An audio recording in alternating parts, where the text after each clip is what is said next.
Hello everyone, how are you all? I hope you all are doing really very good. I'm CA Sonali and welcomes you on our new lecture of BRS, that is Bank Reconciliation Statement. I hope you all are doing really very good. You are studying very well. Guys, keep studying, keep revising. Definitely exam आपके हाथ में होगा. Exam का paper बहुत अच्छा आएगा. So in today's lecture we will start with our new topic like new questions of BRS. In last two lecture of BRS, in first lecture we have covered everything about theoretical part of your BRS, that is कि BRS क्यों बनाना पड़ता है, कौन से सारे effect जो है वो BRS में आते हैं. हमने फिर नेक्स्ट लेक्चर में उसके क्वेश्चंस भी किए थे जो कि बहुत सिंपल क्वेश्चन थे. In today's lecture will proceed further और मैं और आपको अच्छे से एडवांस लेवल के क्वेश्चन कराऊंगी. मैं जो भी क्वेश्चन करा रही हूँ आपको ये खुद से एक बार करके देखना है विदाउट वॉचिंग योर सॉल्यूशन. आपको सॉल्यूशन ना देखते हुए पहले वीडियो को पॉज करके खुद से क्वेश्चन ट्राई करना है. फिर आपको जहाँ जहाँ प्रॉब्लम आई अगर वो इसको आप देखोगे तो डेफिनेटली आप बहुत अच्छे से इस चीज़ों को टैकल कर पाओगे, बहुत अच्छे से सॉल्व कर पाओगे.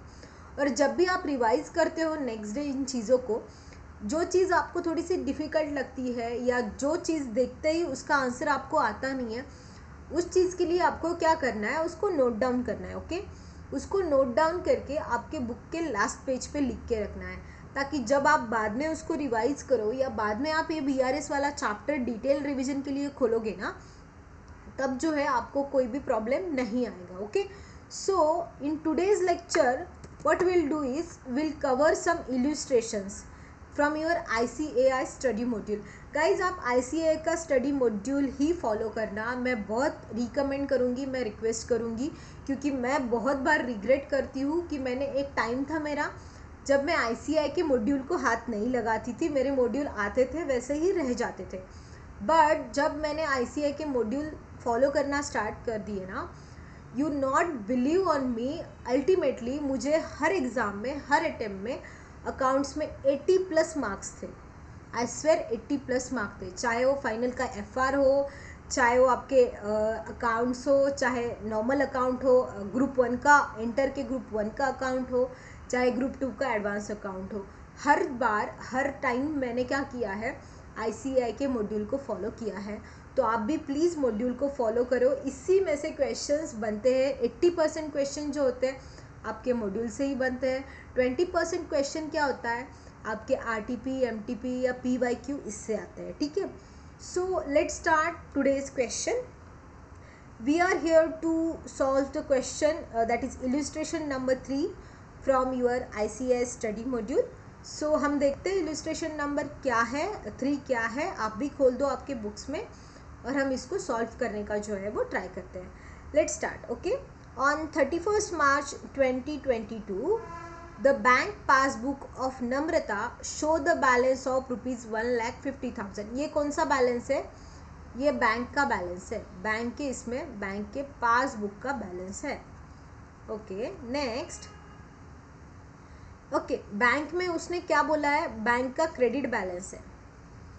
देखो, बैंक का क्रेडिट बैलेंस मतलब कैश बुक का कौन सा balance, debit balance, because every debit has equal and opposite credit. ठीक है, और बैंक का ये डेबिट बैलेंस मतलब हमारे लिए कौन सा बैलेंस हो गया, फेवरेबल बैलेंस हो गया. Okay, now while the balance as per cash book was ₹1,12,050. Cash book के हिसाब से कौन सा बैलेंस है, 1,12,050. नाउ आप बोलोगे मैम हमें कौन सा बैलेंस लेके जो है वो रिकनसाइल करना है. अगर कैश बैलेंस दिया हो ना तो मैं 100% आपको रिकमेंड करूँगी आप कैश बुक वाला बैलेंस लेके ही रिकनसाइल करो. जो हम पढ़ रहे हैं, जिस हिसाब से हम पढ़ रहे हैं, जो लॉजिक्स हम लगा रहे हैं, अगर आप कैश बुक का बैलेंस लेके लगाओगे ना बहुत इजी हो जाएगा. और अगर आपको कैश वाला बैलेंस नहीं दिया है, अगर बैंक वाला ही बैलेंस दिया है, still you can solve the question very easily. No doubt आप बहुत अच्छे से सॉल्व कर पाओगे. देखो, जो भी आप बैंक के हिसाब से जो चीज़ें प्लस करते हो ना, सॉरी कैश के हिसाब से जो चीज़ें आप प्लस करते हो ना, बैंक के हिसाब से उन चीज़ों को उल्टा इफेक्ट देना है. दैट आपको क्या करना है, माइनस करना है. चलो, ये वाला जो क्वेश्चन है ना, ये मैं आपको जो है नॉर्मल मतलब कैश बुक वाले इससे भी सॉल्व करके दिखाऊंगी और पासबुक वाले इससे भी सॉल्व करके दिखाऊंगी, ताकि एग्ज़ाम में अगर ओनली पासबुक वाला बैलेंस दिया हो तो आपको कोई प्रॉब्लम नहीं आएगी। सो लेट्स स्टार्ट कि उसका कैश बैलेंस हमें दिया है 1,12,050। अच्छा, यहाँ पे और एक बात इन्होंने लिखा नहीं है फेवरेबल है या अनफेवरेबल है, that is question is silent. So we will always assume that अगर क्वेश्चन साइलेंट है और कुछ मेंशन नहीं है तो हम क्या मानेंगे, हम मानेंगे ये कौन सा बैलेंस है, that is favourable balance. Okay, so let's start. The first is, let's write the balance as per cash book was 1,12,050 rupees. So let's write over here. देखो पहले ये सब चीज़ें नोट कर लो। BRS of the Namrata as on 31 March 2022, ये वाला particulars, this side is plus and this side is minus. So let's write balance as per cash book. कितना है balance as per cash book?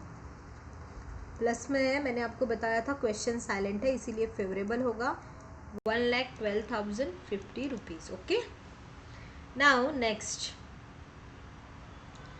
she have the first transaction is she has issued check amounting to 80,000, okay, out of which only 32,000 were presented for the payment। okay, उसने क्या किया, 80,000 का कोई check issue कर दिया। Okay, उसमें से जो 32,000 है उसका तो पेमेंट हो गया, उसने वो क्या किया, प्रेजेंट कर दिया, दैट्स फाइन, हमें इससे कोई लेना देना नहीं है, इसका सारा ट्रांजेक्शन हो गया। अभी कितना बच रहा है, दिस 48,000। अभी इस 48,000 का हमें लेना देना है क्योंकि ये कौन सा बैलेंस है, अनप्रेजेंटेबल बैलेंस है। अभी सिंपल सी चीज़ें देखो क्या हुआ, ये जो नम्रता जी है ना, इन्होंने क्या किया होगा, किसी को पेमेंट किया, दैट इज चेक इशू किया। ठीक है, जैसे ही नम्रता जी ने चेक इशू कर दिया, उन्होंने माना मेरा बैलेंस 80,000 से कम हो गया। ओके, इफ आई होप ये आप हाथ मेरा देख पा रहे हो। नम्रता जी के पास 80,000 का जो था, नम्रता जी ने 80,000 का चेक इशू किया।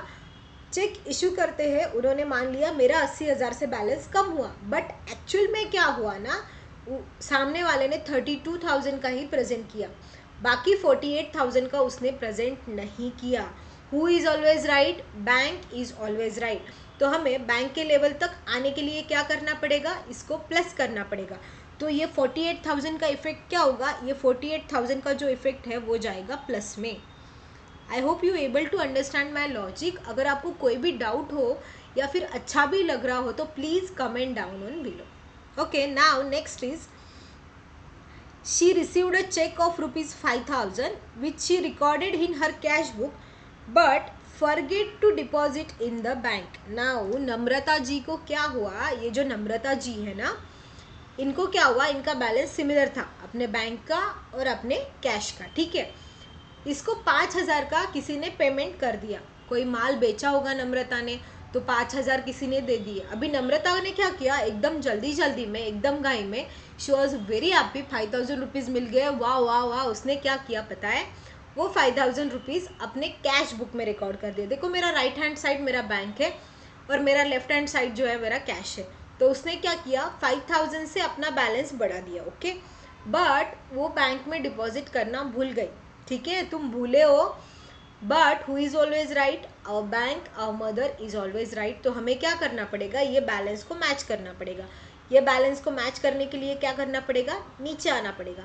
तो 5,000 से हमने क्या किया, इसको माइनस कर दिया। तो ये ट्रांजेक्शन कैसे जाएगा, ये जाएगा माइनस में। ओके, ये माइनस में चला गया। Then next is, third is, a check of 22,000 deposited by her has not been cleared yet। उसने क्या किया, देखो नम्रता ने, सी नम्रता को जैसे ही चेक आया, जैसा अपने जेठालाल जी थे, जेठालाल जी को ताज होटल से चेक आया था अपनी एग्जाम्पल के हिसाब से, तो जेठालाल ने क्या मान लिया, तुरंत अपना बैलेंस बढ़ा दिया। बट एक्चुअल में चेक क्लियर ही नहीं हुआ था क्योंकि वो सारी लंबी प्रोसेस मैंने आपको बताई थी। Bank need to connect with RBI, then RBI उनको कनेक्ट करा के वो सारी प्रोसेस होती है, if you remember that. So because of that क्या हुआ, सी नम्रता को चेक मिल गया 22,000 का। Okay, so she have received a cheque of 22,000. उसने बैंक में डिपॉजिट भी कर दिया. उसने क्या हुआ होगा, जैसे ही चेक मिला उसने अपना बैलेंस बढ़ा दिया, ठीक है, अपना कैश बुक का.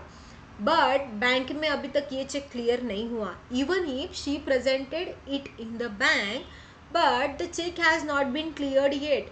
Who is always right? Bank is always right. Bank में अभी तक चेक क्लियर नहीं हुआ है, इसीलिए हमें क्या करना पड़ेगा, बैंक की लेवल को आना पड़ेगा.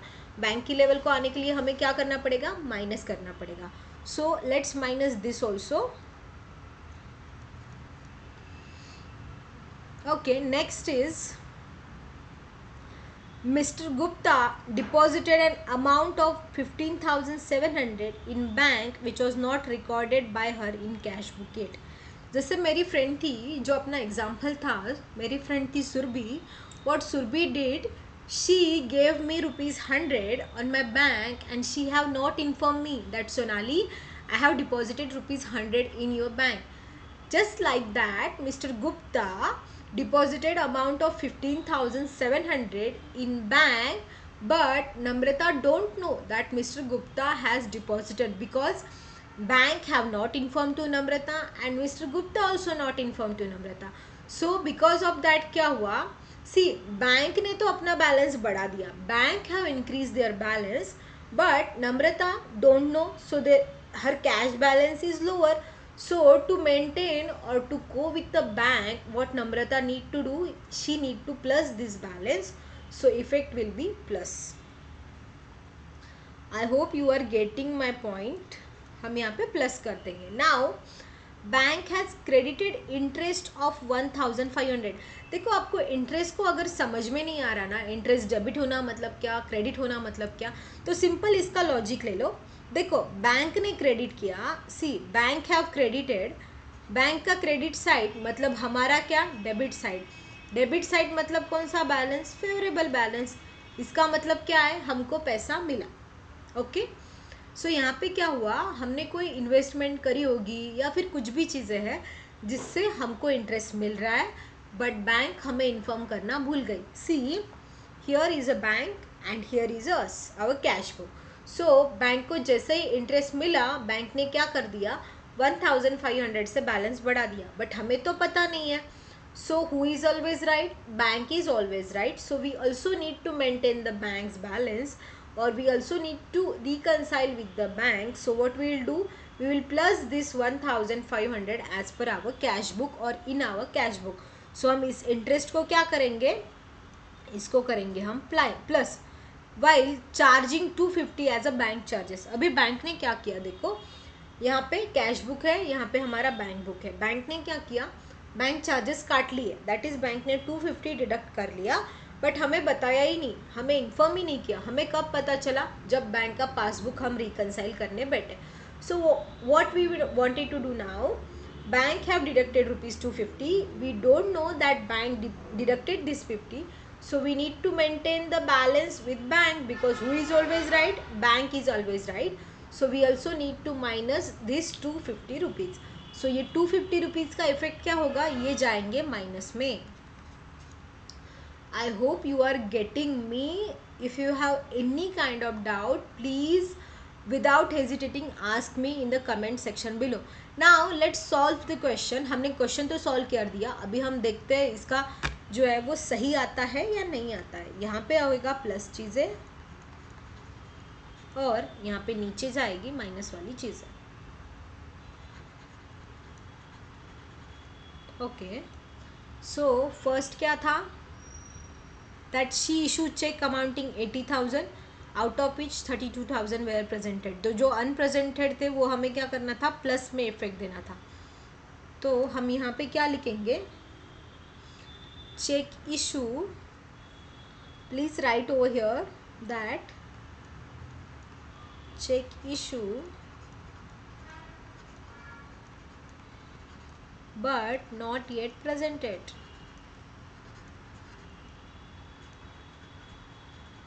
कितने का था वो, 48,000.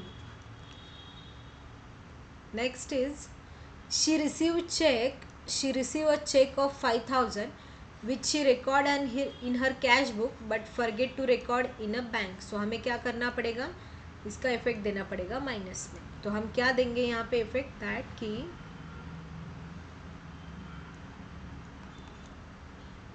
Check received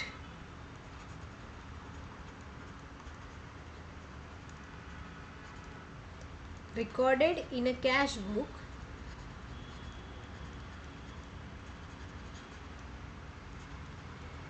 but forget to record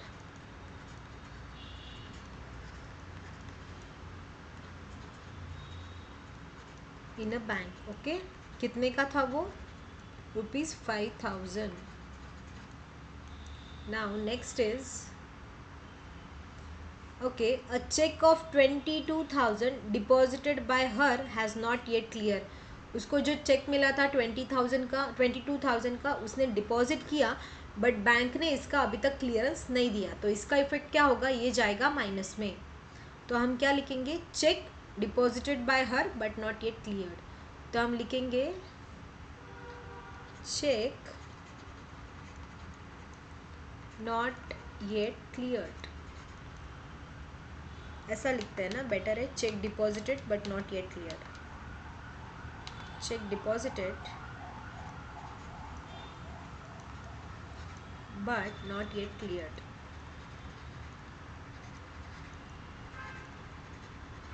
कितने का था वो, आई थिंक 22,000 का था। Okay, the next is Mr. Gupta deposited 15,700 in her bank account। Gupta ने बिना बताए उसको बैंक में पैसे डाल दिए। तो इसका इफेक्ट क्या जाएगा, इसका इफेक्ट जाएगा प्लस में। सो जस्ट अ मिनट, इसको क्या हो गया यार। Mister Gupta deposited by Mister Gupta directly to bank. कितने का था, गुप्ता ने 15,700 का डिपॉजिट किया था। Okay, now the last one is bank has credited interest 1,500। Bank ने इंटरेस्ट क्रेडिट कर दिया था, इसका इफेक्ट हमें प्लस में देना था। तो interest credited, okay, so interest credited by bank ₹1,500। okay, then last one is charging 250 as a bank charges। Bank charges हमारे क्या होते हैं, माइनस होते हैं। बैंक चार्जेस कितने हैं, 250 rupees. Now to the totalling, इसका प्लीज़ टोटल करो आप प्लीज़। देखो, जितना ज़्यादा आप कैलसी पे हाथ बिठाओगे उतना आपके लिए बेटर है। मोबाइल का यूज़ बिल्कुल नहीं करना है। मैं कर रही हूँ क्योंकि मेरा अभी कैलकुलेटर नहीं है और मेरे एग्ज़ाम्स हो चुके हैं, मैं सीए बन चुकी हूँ, ठीक है। तो इसका टोटल आता है 1,77,250 rupees. Please write over here that 1,77,250 rupees. Plus side ज़्यादा है, इसमें से हम माइनस करेंगे 5,000, माइनस करेंगे 22,000, माइनस करेंगे 250 रुपीज़। ये कितना आता है, 1,50,000। ओके, ये आता है 1,50,000। यहाँ भी हम लिख देंगे 177,250। नाउ हमने कहाँ से स्टार्ट किया था, हमने स्टार्ट किया था कैश बुक से, और प्लस साइड का टोटल ज़्यादा है, इसका मतलब ये बैलेंस है फेवरेबल। तो हम लिखेंगे फेवरेबल बैलेंस, क्योंकि हमने कैश बुक से चालू किया था तो ये बैलेंस कौन सा होगा, पासबुक का होगा। ओके, सो हम एक बार क्रॉस चेक कर लेते हैं ना, हमारी जो दिया था वो कितना है। देखो सही है ना, 1,50,000 ही दिया था, right. So I hope you able to get this set. So now अगर आपको इसमें कोई भी गड़बड़ लगी, मेरे हिसाब से इतना डिफ़िकल्ट क्वेश्चन नहीं था, बहुत आसान था, आप इजीली सॉल्व कर सकते थे। मैं आपको होमवर्क में भी देना चाहती थी, बट येस आई नो आप लोग इसको करोगे नहीं। So now let's move on next question. इस क्वेश्चन में आपको कहीं भी डाउट है तो please comment down below, question number डाल के कमेंट करना ताकि मैं उसको अच्छे से टैकल कर पाऊँ, ठीक है। Now the next question is illustration number 7। Okay, हमने पहले कौन सा कवर किया था? That we have cover 3। आप बोलोगे 4 5 का क्या हुआ? तो बेटा वो जो 4 5 6 है ना, वो थोड़े अलग टाइप के हैं, मैं उसको लूँगी लेकिन थोड़ा बाद में लूँगी, ठीक है ना। So let's go on illustration number 7. So what is this? From the following information, prepare a BRS on 31st December of Messrs New Steel Limited. Okay, BRS of Bank Reconciliation Statement of Messrs New Steel Limited. As on दिया है क्या? हाँ, 31 December 2022। As on 31 December 2022। Okay, this is a particulars.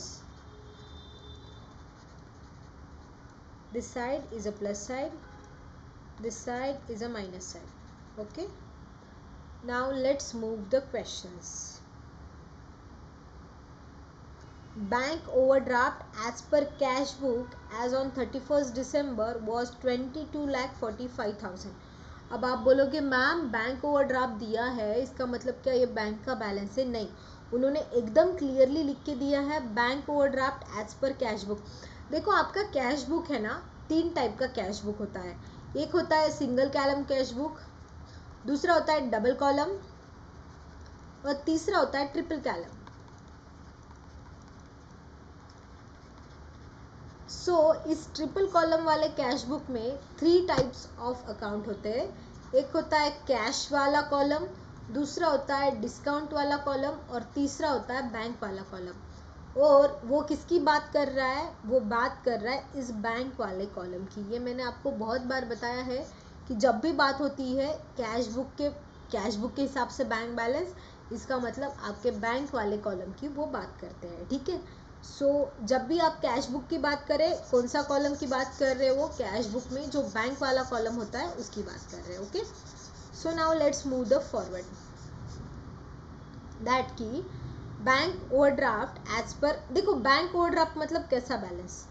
Bank overdraft मतलब negative balance. Overdraft कब होता है? जब आपके पास कैश नहीं होती, आपका बैलेंस माइनस में होता है। तो ये कौन सा बैलेंस है? ये निगेटिव बैलेंस है। और ये कौन सी साइड जाएगा? ये जाएगा माइनस वाली साइड में। So let's write bank overdraft as per cash book. Bank overdraft as per cash book कितना था? 22,45,900. Okay, this is done.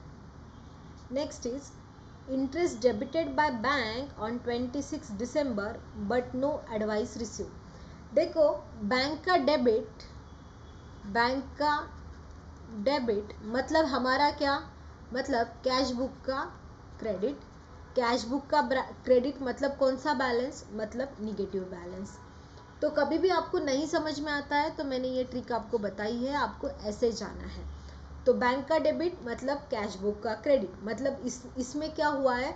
Bank ने जो है बैलेंस या फिर इंटरेस्ट उन पे चार्ज किया है, ठीक है। इंटरेस्ट डेबिट किया है, डेबिट किया है मतलब बैंक ने उनके अकाउंट से इंटरेस्ट को क्या किया है? माइनस किया है। तो ये जो 2,78,700 है, इसका इफेक्ट क्या जाएगा? माइनस में जाएगा। मैं एक और बार फिर से आपको बता रही हूँ, इंटरेस्ट डेबिट किया, इंटरेस्ट बैंक ने डेबिट किया मतलब हमारा कैश बुक के हिसाब से क्या हो गया? क्रेडिट हो गया।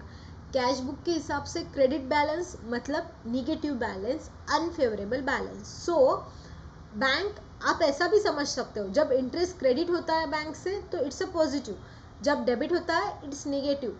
तो बट आपको नहीं समझ में आता है तो interest debited, debit bank debit, cash credit मतलब अनफेवरेबल बैलेंस मतलब निगेटिव बैलेंस। तो हमें भी क्या करना पड़ेगा, बैंक ने डेबिट किया मतलब बैंक ने इंटरेस्ट ले लिया, माइनस में चला गया, हमें भी इसको माइनस में लाना पड़ेगा, ठीक है। Now third one is cheque issue before 31st December but not yet presented to the bank. अभी हमने क्या किया, देखो यहाँ पे अपना बैलेंस है, ये बैंक का बैलेंस है, ये कैश का बैलेंस है।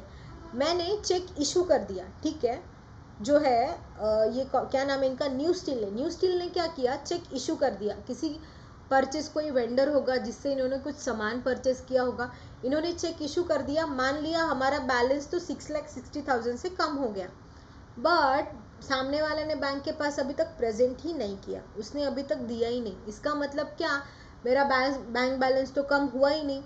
तो who is always right, bank is always right. तो मुझे ये क्या करना पड़ेगा, बैंक के लेवल को ले जाने के लिए 6,60,000 उसमें ऐड करने पड़ेंगे। तो ये क्या जाएगा, ऐड लेस नहीं बोलना है, सॉरी प्लस माइनस ही बोलना है। तो ये क्या होगा, प्लस हो जाएगा। Okay, now transport subsidy receive from the state government, just a minute, transport subsidy received from the state government directly by the bank but not advised to the company। oh my god, देखो हमारे साथ इतना बड़ा चीज हो गया, new steel को subsidy मिला, वाओ, बट बैंक जो है, बैंक वाज लाइक कि हम तो इन्फॉर्म नहीं करेंगे, हम बस बैंक चार्जेस आपसे काट लेंगे लेकिन हम इन्फॉर्म नहीं करेंगे। बैंक ने हमें बताया ही नहीं दैट 14,25,000 का सब्सिडी आया है। Bank have not yet all inform us. Bank ने न्यू स्टील को बताया नहीं, न्यू स्टील को कैसे पता चलेगा। बैंक ने क्या किया, अपना बैलेंस 14,25,000 से बढ़ा लिया, हमें बताया ही नहीं। But who is always right, bank is always right. उसने भले ही नहीं बताया, स्टिल हमें अपना बैलेंस बढ़ाना पड़ेगा, हमें अपने कैश बुक में रिकॉर्ड करना पड़ेगा, इसलिए हमें क्या करना पड़ेगा, प्लस करना पड़ेगा। तो ये क्या जाएगा, ये जाएगा प्लस में। बेटा think logically, always think logically. आपको कुछ भी कभी भी समझ में नहीं आ रहा है ना,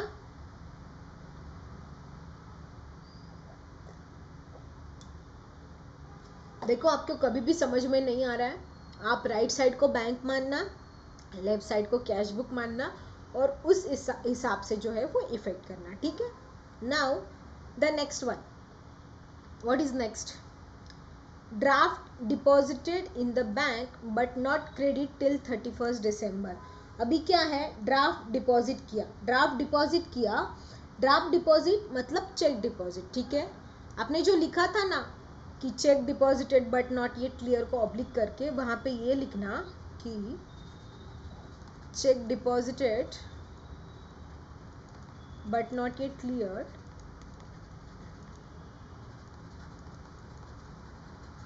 is equal to draft, draft मतलब भी cheque, draft deposited but not yet credited. देखो क्वेश्चन क्या करता है, बस लैंग्वेज चेंज करता है और इसमें जो है आप क्या हो जाते हो, आप परेशान हो जाते हो। चेक डिपॉजिटेड मतलब मैंने डिपॉजिट कर दिया था, से फॉर एग्जांपल ये जो मिसेस न्यू स्टील है ना, इन्होंने किसी को स्टील बेचा होगा, उन्होंने क्या किया, उन्होंने इनको पेमेंट कर दिया वाया चेक, इन्होंने चेक डिपॉजिट कर दिया, दैट ड्राफ्ट डिपॉजिटेड, इन्होंने चेक डिपॉजिट कर दिया और इन्होंने मान लिया हमारा बैलेंस बढ़ गया, ओके। बट अभी तक क्लियर ही नहीं हुआ, क्लियर ही नहीं हुआ मतलब क्या, हमें भी फिर से नीचे आना पड़ेगा, इसलिए इसका इफेक्ट क्या होगा, इसका इफेक्ट जाएगा माइनस में, that 13,50,000। Now next is bill for collection credited by the bank till 31st December but no advice received from bank। देखो बैंक ने, आपको पता नहीं है ना बिल फॉर कलेक्शन क्या है, छोड़ दो। बिल फॉर कलेक्शन क्या होता है ना, मैं नेक्स्ट टॉपिक में आपको अच्छे से समझाऊंगी, अभी समझाऊंगी तो आपको समझ में ज़्यादा नहीं आएगा। फॉर दैट रीज़न आपको बस ऐसे सोचना है, देखो bill for collection credit, bank का क्रेडिट हुआ, मतलब हमारे कैश बुक में क्या होगा, what will be the effect of our cash book, cash book में हो जाएगा ये debit. Just a minute, let me write properly. Okay, bank में क्या हुआ, क्रेडिट हुआ, तो कैश बुक में क्या होगा, कैश बुक में डेबिट होगा। कैश बुक में डेबिट मतलब favourable. Bill for collection credited by the bank but no advice receive by the company. Bank ने क्या किया, हमने, हमारे पास कुछ बिल्स पड़े थे जिनसे हमको पेमेंट आने थे, हमने क्या किया, बैंक को वो बिल कलेक्शन करने के लिए प्रेजेंट कर दिए। बैंक ने क्या कर दिया, वो कलेक्ट भी कर दिए, अकाउंट में पैसे भी आ गए, स्टिल हमें इन्फॉर्म ही नहीं किया। सी, बैंक का क्रेडिट बैलेंस मतलब हमारा डेबिट बैलेंस मतलब positive balance, bill for collection credited by the bank, bank ने कलेक्ट करके हमारे अकाउंट में क्रेडिट किया, मतलब हमारा बैलेंस बढ़ा दिया। बट हमें तो पता ही नहीं है, हमें पता नहीं है, but who is always right, bank is always right. So we also need to go via bank, जैसे बैंक जा रहा है वैसे हमें जाना है, इसीलिए हमें क्या करना पड़ेगा, we should add this or we should plus this rupees 8,36,000 in our cash book. Next is amount wrongly debited to company account by the bank for which no details are available. देखो, amount directly debited, bank का debit, banks debit मतलब cash book का credit. Okay, cash book का credit मतलब unfavourable, unfavourable मतलब क्या, हमें minus करना है। ये सिंपल लॉजिक आप रखो आपके दिमाग में, मैं आपको समझाती हूँ what it exactly is. See, amount wrongly debited, क्या हुआ, मैं हूँ न्यू स्टील लिमिटेड और कोई एक और नाम से है, स्टील लिमिटेड होगा या न्यू लिमिटेड होगा, कुछ भी, तो बैंक ने क्या किया, गलती से हमारे इसमें अमाउंट डेबिट कर दिया और हमारे पास तो कोई डिटेल अवेलेबल ही नहीं है, इसीलिए ये क्या हो जाएगा, ये हो जाएगा माइनस। सो हमने सारा क्वेश्चन ऑलमोस्ट डन कर लिया है, सारे प्लस माइनस लिख दिए हैं। Now let's solve the question. Okay, so हमने लिख दिया था ये वाला balance. Now first is, second is interest debited by bank, minus में जाएगा 2,78,700। अच्छा, यहाँ पे हम लिखेंगे प्लस वाले ट्रांजेक्शन, यहाँ पे हम लिखेंगे माइनस वाले ट्रांजेक्शन। सो ये क्या होगा, amount interest debited by bank 2,78,700, interest debited by bank,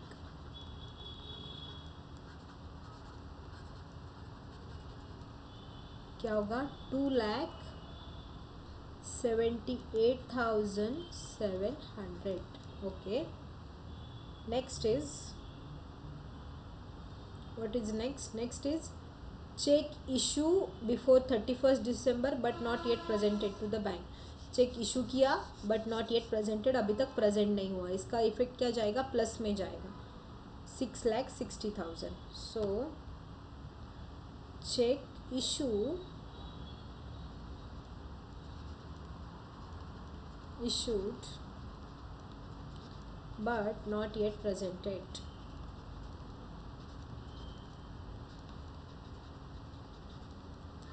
plus में था 6,60,000। Next is transport subsidy receive, transport subsidy receive हुई थी बैंक के पास, लेकिन बैंक ने हमें इन्फॉर्म ही नहीं किया था। चलो हमारे बुक्स में रिकॉर्ड कर देते इसको, प्लस में 14,25,000। Transport subsidy received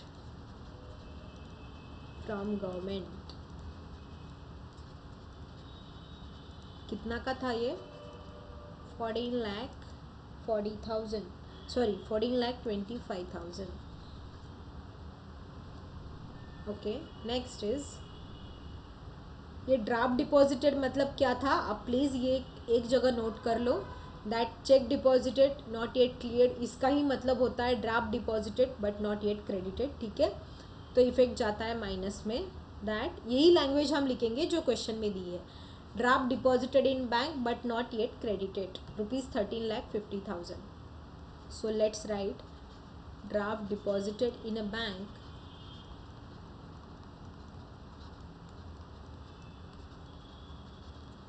but not yet credited. कितने का था ये? 13,50,000.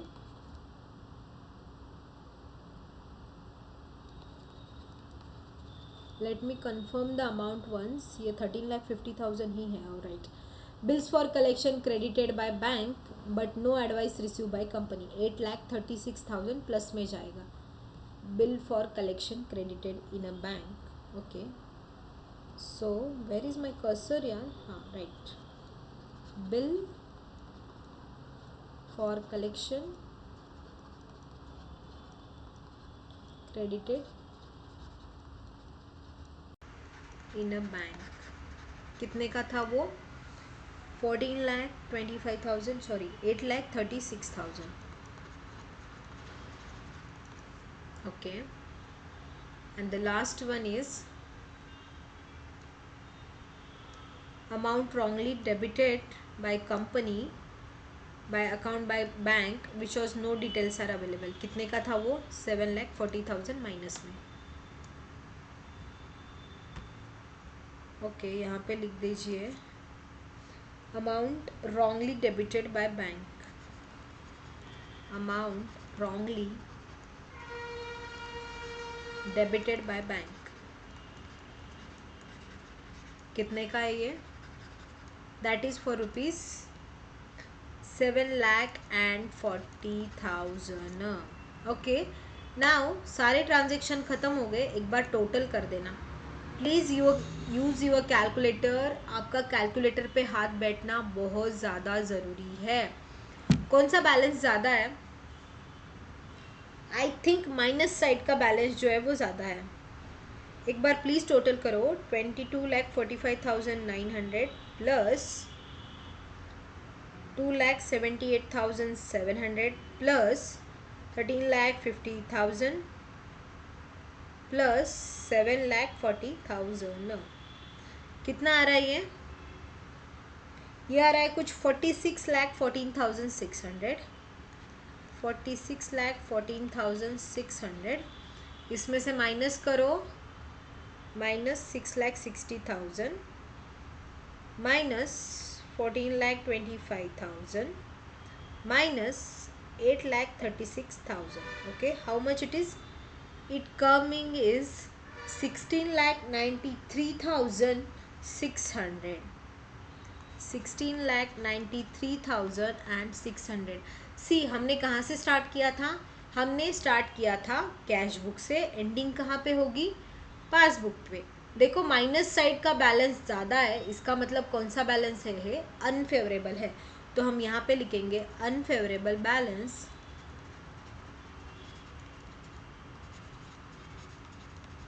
As per passbook. और सेम जो नीचे वाला टोटल है वो यहाँ पे भी लिखना है. That 46,14,600. I hope you able to clear this question also. बहुत इजी क्वेश्चन था. इसमें आपको कुछ भी प्रॉब्लम नहीं आना चाहिए. Next question we will cover in a next video. So for that time, thank you so much. Good bye to you all.